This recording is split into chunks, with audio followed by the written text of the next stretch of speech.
Hi, it's Dr. Elisha Van Dusen at New Hope Chiropractic.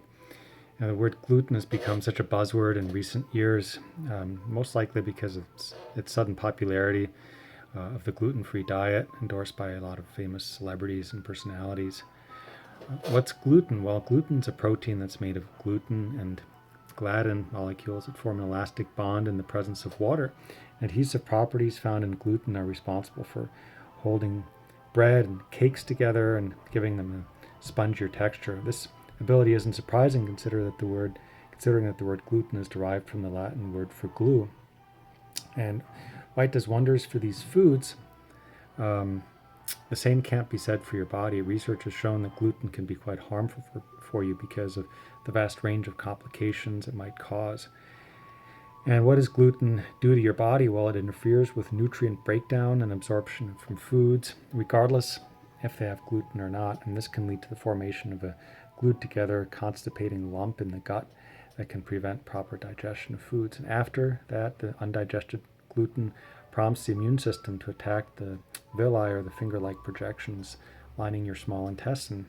So side effects from this can be things like diarrhea, constipation, nausea, or abdominal pain. Gluten consumption can also make you predisposed to increased damage and inflammation of the small intestine, causing nutrient malabsorption, nutrient deficiencies, anemia, osteoporosis, and other health problems. And a damaged small intestine makes a person also more susceptible to diseases that aren't GI in nature, like neurological or psychological issues, or things related to the skin, liver, joints, and nervous system. What are the types of food that contain gluten? Well, you have spelt, kamut, farro, durum, products like bulgur and semolina pasta. And high amounts of gluten are also found in wheat-based flours and their byproducts like white flour, whole wheat flour, graham flour, wheat germ, wheat bran, pasta, couscous, bread, breadcrumbs, flour tortillas, cookies, cakes, muffins, pastries, cereal, crackers, beer even, gravy, dressings and sauces, and conventional oats. All these things have gluten. And here's another compelling reason why you shouldn't eat processed foods, because these items are often loaded with gluten. So some examples of processed foods that have gluten are things like processed broth, bouillon cubes, cold cuts, imitation fish, salad dressings, fried foods, dumplings, seasoned rice, seasoned chips, candies, self-basting turkey, matzo, processed yogurt, lunch meats, hot dogs, crab cakes, modified food starch, even ice cream cones. And manufacturers deceive customers by hiding gluten under other names like malts, starches, hydrolyzed vegetable protein, texturized vegetable protein, and also natural flavoring.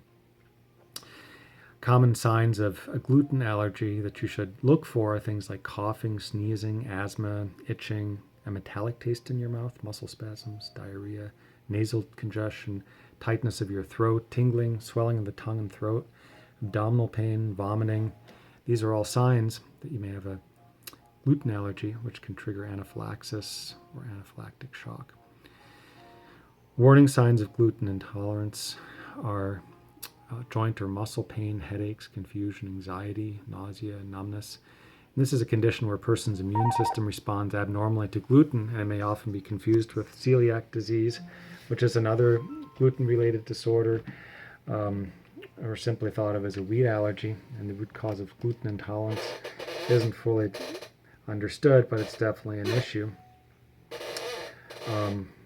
Other things, symptoms could be bloating, belly pain, diarrhea, tiredness, and a general feeling of being unwell. So, why a gluten-free diet works? Well, it's important.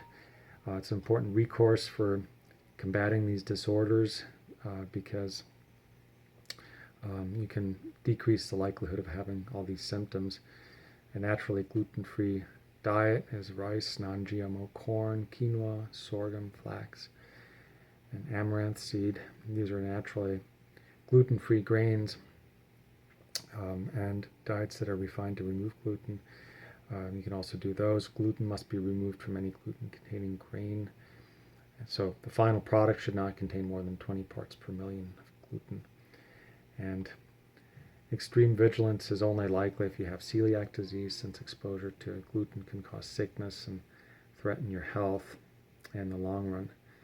What's great about a gluten-free diet is nearly everyone can benefit from it, whether you have gluten intolerance or not. Even um, eliminating grains, even whole sprouted varieties, is good because it tends to minimize problems associated with all these gluten allergies and gluten types of symptoms. So the best foods to eat if following a gluten-free diet are things like beans, red kidney beans, garbanzo beans, pinto beans, black-eyed beans, large lima beans, organic and pasture-raised eggs, seeds like chia, pumpkin or sunflower, organic and grass-fed meats that aren't breaded, batter-coated or marinated, nuts like pecans, macadamias, pistachios, or walnuts, and then also wild fish, wild-caught Alaskan salmon, sardines, anchovies, herring that aren't breaded or batter-coated. These are all good additions to a gluten-free diet, and your health will be much better for it. Even if you aren't that allergic to gluten, you can still have health benefits. So check us out at newhopechiropractic.com, and with this, I hope you have a healthy day.